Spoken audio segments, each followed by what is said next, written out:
winter is rapidly descending upon us, and this is very exciting because I think winter is the most beautiful time of the year for landscape photography, but it's also the most challenging. And one of the questions that I get asked more than anything on this channel is about my clothing, shoes, trousers, jackets, hat, that kind of thing. And I never bother to answer this question because I never see it being directly related to landscape photography, but it is, it so very much is. So in this video I'm going to talk about my standard attire for a day out in the freezing cold landscape, and it's very fitting that I'm here in Iceland and it is absolutely freezing cold. So I'm going to talk to you about what I'm wearing and why I'm wearing it. So I figured the best way to do this is to work from the outside in. Now when it comes to gearing up for landscape photography in the winter, when it comes to clothing, it truly is all about layers, because landscape photography is it's one of those bizarre pastimes where you find yourself incredibly active for perhaps, you know, a short period of time, perhaps half an hour, as we manically chase the light or try to get to the top of a hill for sunset or whatever, and we're carrying heavy gear and we're working hard, so we're going to be sweating, we're going to be really sort of physically pushing ourselves, and then we stop, we completely stand still for up to, you know, 1, 2, 3, 4 hours stood in one spot. I've been there myself. So you need clothing that is going to work, that is going to keep you cool when you're active and warm when you're stationary. And the only way to achieve this is with layers. And I'm going to talk through all of my clothing all the way down to my underwear. So enjoy. Right, I'll start with the obvious, the hat. There's not too much to say about this hat. I wish I could provide you a link to this hat, because I think it's quite legendary now, but I can't find it anywhere. I've done a full Google search for this hat and can't find it anywhere. But what I would say when buying a beanie for winter is make sure that the hat has a fleece layer on the inside. Some hats you get and it's just the knitted material, and that lets through wind and water and it lets out all the heat, so it doesn't keep you very warm. What you want is one that has a fleece lining on the inside to keep you extra warm. Gloves. You need a good pair of gloves. I use these Valorette photography gloves. They're fantastic. They market themselves as photography gloves, and I guess what makes them good for photography is you have these magnetic catches on the tips of your index finger and on your thumb, which allows you to poke and prod at your camera, change filters, you know, generally do the more tactile stuff that you need to do with photography without removing the glove. But the truth is I find myself when I'm in a rush just ripping them off anyway. But they are fantastic. They keep you very warm. They're not waterproof, but they are incredibly, I don't know, insulating and a really high quality glove. Right, when you're out in winter doing landscape photography, the best light usually comes before and after a storm. Therefore, there's a very good chance, if you're trying to get some nice images, that you're going to get wet, it's going to rain, so you need waterproofs. Now, I'll say this, and I'm going to emphasize this, I'm only going to say it once. Do not scrimp on waterproof clothing. There is nothing worse than cheap waterproofs. They simply don't work. You need high quality waterproof clothing that's going to keep you dry and happy and warm, because as soon as you're wet, it's game over. It's absolutely game over. Now I'm wearing a Berghaus waterproof jacket.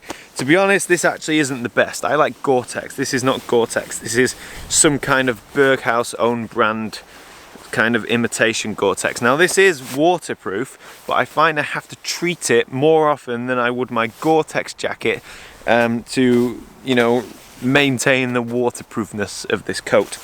The reason I've got this on and not my other Gore-Tex waterproof jacket is because that one's really small and lightweight, and that's more for summertime.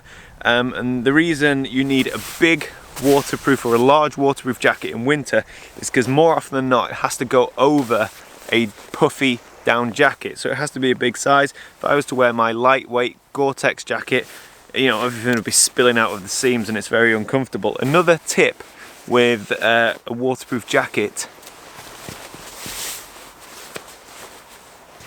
Get one that's long in length, that goes down past your hips, past your waist, because all of the water is going to run down and you want it to drain off nicely. Especially if you're carrying a camera bag, you tend to have a waist belt here, so you need the excess material for the water to run off. If you have a nice trendy waterproof jacket that's a shorter cut, you'll find that the water doesn't run off as well and it could sort of go down your trousers. I also have a pair of Berghaus waterproof trousers. Now these are Gore-Tex, and what makes Gore-Tex so good is that it's incredibly well waterproofed. You know, no water will penetrate it if it's looked after correctly. It will last forever if it's looked after correctly, and it's breathable, which means you don't sweat and get all clammy when you're hiking up that hill with your camera bag.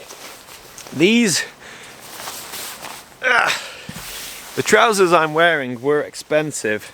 They're about £100 or so, which is expensive. The main benefit with these trousers is the high quality zip, the taped zip that runs all the way up the side of the trouser, which means taking them on and off without having to remove your shoes or boots is just really, really easy. This is an Outdoor Research Transcendent Down hoodie. This was actually a gift from a gentleman called Tim, who's on one of my workshops. He's from Seattle and he wanted to give me a gift from Seattle, and this is just fantastic. It's such a good jacket. I wear it every time I'm out when the temperature drops, and it's fantastic. And I'll talk about why it's fantastic and talk about down jackets in general and why they are just perfect for winter photography. So the whole winter insulated jacket is a bit of a minefield. There's so much marketing spiel out there, so much stuff to try and wrap your head around, but basically this is what I've learned. Down is the best. It's better than synthetic. Synthetic's great because it's insulating and it works when wet. Down, if it gets wet, fails instantly, hence the waterproof jacket. So when you buy a down jacket, what you want to look for is the fill power.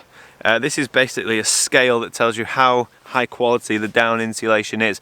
The fill power ranges from about 200 to 900 fill power, somewhere along that scale.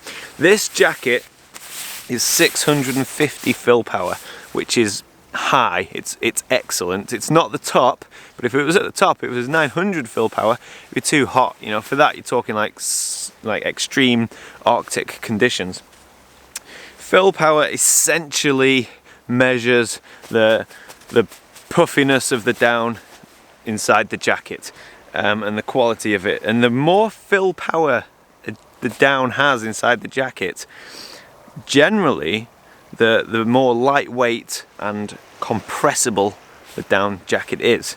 You would think that high fill power would mean lots of down, therefore you're going to have a heavy jacket. No, it's not the case. High fill power actually means less down, because the down is just incredibly springy, I don't know, puffy, I'm not an expert, and it traps more air, so it has better insulating property. That's why down jackets are so expensive, but the reason they're expensive is because they're incredibly lightweight and super, super warm, as I can attest to with this jacket right now. This Outdoor Research jacket, as with most down jackets, usually come with a built-in stuff pocket, or you can fold them into a pocket or stuff them up into a sack or something. And there we go, it's packed into its pocket. Now if you take one thing away from this video, let it be this. If you pack away a down jacket or a down trousers or a down sleeping bag or anything, and you compress it for transportation in your suitcase, for example, make sure that as soon as you get to your destination or as soon as you get home, you unpack it, because it's fine for storage in the short term, but if you keep a down jacket really tightly packed away, what that does is it breaks, bends and crushes all of the fibres inside the jacket, and then they lose their lovely floaty loftiness. They don't trap as much air. Essentially your down jacket will go from a 650 fill power to like 500, and you will actually lose the warming properties of the jacket.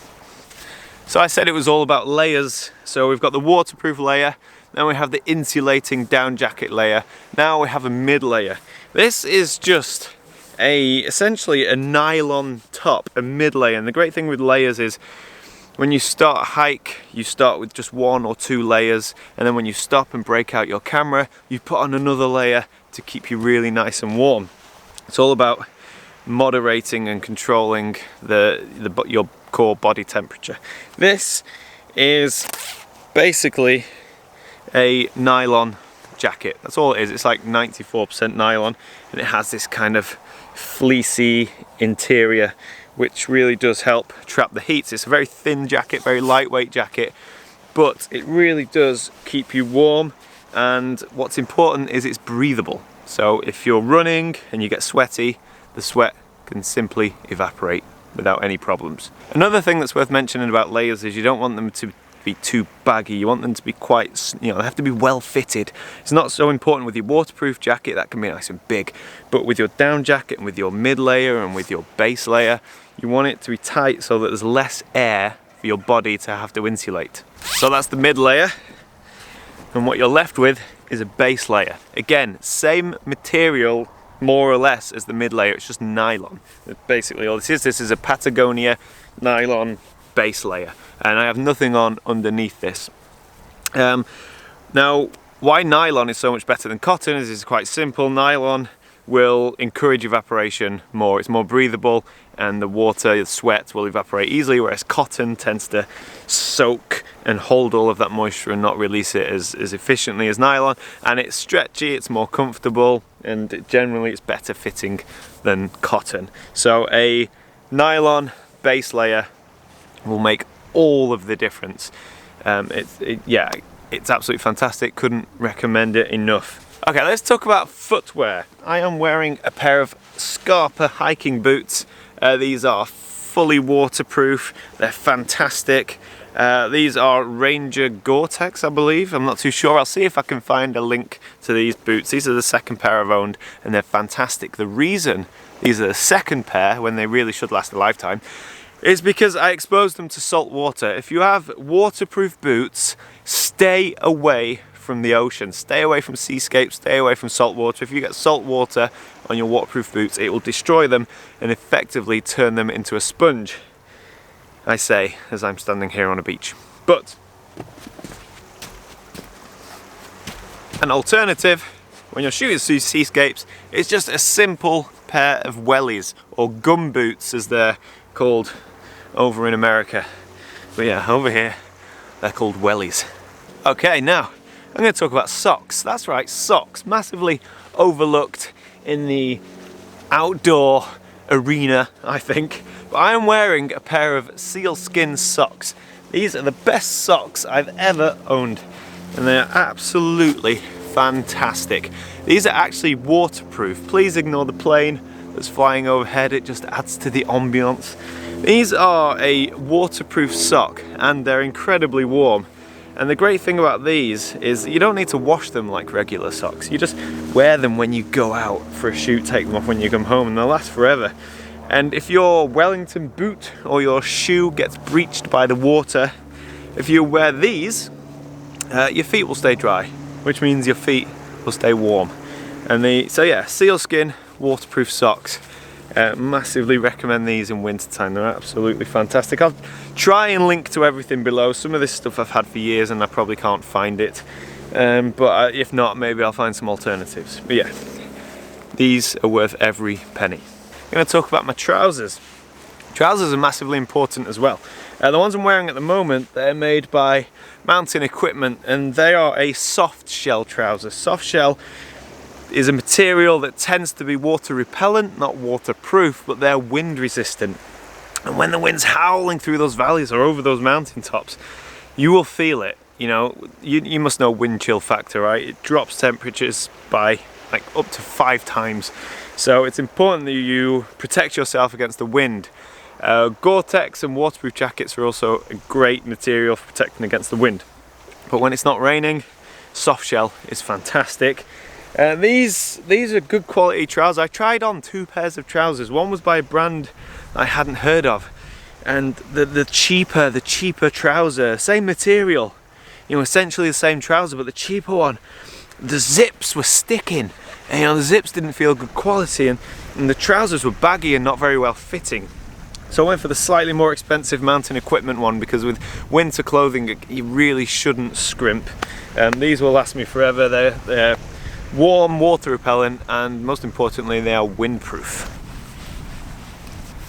Okay, we're down to the final layer, and all that is a base layer for my legs. leggings, long johns, whatever you want to call them, thermal base layer trousers, I don't know, but these are exactly the same as this top, 100% nylon, and when you know, they don't weigh anything, they don't cost much, and if you put these on underneath a windproof trouser, you are going to be toasty warm. But when you're hiking and working hard, you're not going to get too hot because they're breathable and they help encourage the evaporation of sweat. So there you go. This is my typical winter outfit when doing landscape photography, and I said it before and I'll say it again, it's all about layering up. You have a base layer, a mid layer, and then an insulating layer, followed by waterproofs when necessary. So I hope you've got something from this video. I'm freezing cold now, so I'm gonna go, but I will try my best to link to everything in the description below. Like I say, some of this stuff's old, so I might not be able to find it, but maybe I'll find alternatives. So thank you so much for watching. Sorry guys, I was just packing away. I'm actually here with my good friend Thor, who came over laughing because I'm stood here in essentially my underwear, and he asked me why nylon and not, for example, merino wool, which is a fantastic insulating base layer. The reason that I don't wear merino wool is because I have incredibly sensitive skin, so if I put merino wool on, I come out in a rash and get all itchy, and it's not very nice to wear, whereas nylon, it's just perfect on the skin. So yeah, there you go. Right, definitely going this time, and I'll see you when I see you next week.